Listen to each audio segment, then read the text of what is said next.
Hey guys, இன்றைக்கி இந்த வீடியோவில் ஃப்ரீயாக ஏஐ அண்ட் Chatgpt ரிலேட்டடான ஒரு பெஸ்ட்டான 5 சைட்ஸ்லேருந்து நீங்கள் படிக்க வேண்டிய கோர்சஸ் என்னென்னு நான் சொல்ல போகிறேன். ஸோ இந்த 5 கோர்ஸோட வெப்சைட்ஸ் அண்ட் டிஸ்கிரிப்ஷனில் இருக்குது. ஸோ செக் பண்ணி பாருங்கள். ஸோ என்னென்ன கோர்ஸ்ன்றதை நான் சொல்கிறேன். ஃபர்ஸ்ட் வந்து மோஸ்ட்லி எல்லாருக்கும் தெரிஞ்சிருக்கும் deep learning platform. So deep லேர்னிங்கில் generative AI for every one.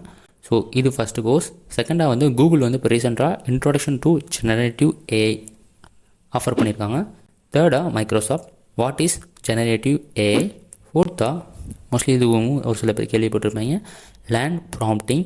இதில் வந்து your guide to generative AI. And லாஸ்ட்டாக மோஸ்ட் அண்ட் ஃபேமஸ் ஹாக்வர்டோட CS50 இருக்க introduction to AI with Python. So இந்த 5 கோர்ஸுமே ஃப்ரீ தான். அந்த அஞ்சு கோர்ஸுமே அப்ளை பண்ணக்கூடிய லிங்க் நீங்கள் எங்கே எடுத்துக்கலான்றதை நான் டிஸ்கிரிப்ஷனில் கொடுத்துருக்கேன். ஸோ செக் பண்ணிக்க பாருங்கள். ஸோ அந்த 5 கோர்ஸுமே பண்ணணுமான்ற அவசியம் இல்லை. மோஸ்ட்லி 1 இல்லை 2 பண்ணுங்கள். ஏன்னா எல்லாமே ஒரு சேம் டாபிக்ஸ் தான் இருக்கும். உங்களுக்கு எது பெஸ்ட்டாக இருக்குன்றதை நீங்கள் பார்த்து ட்ரை பண்ணிக்கோங்க. ஸோ அவ்வளோதான் கைஸ். இந்த வீடியோ பர்சனல் லைக் பண்ணிக்கோங்க. அப்படியே நம்ம யூடியூப்பை சப்ஸ்கிரைப் பண்ணிக்கோங்க கைஸ்.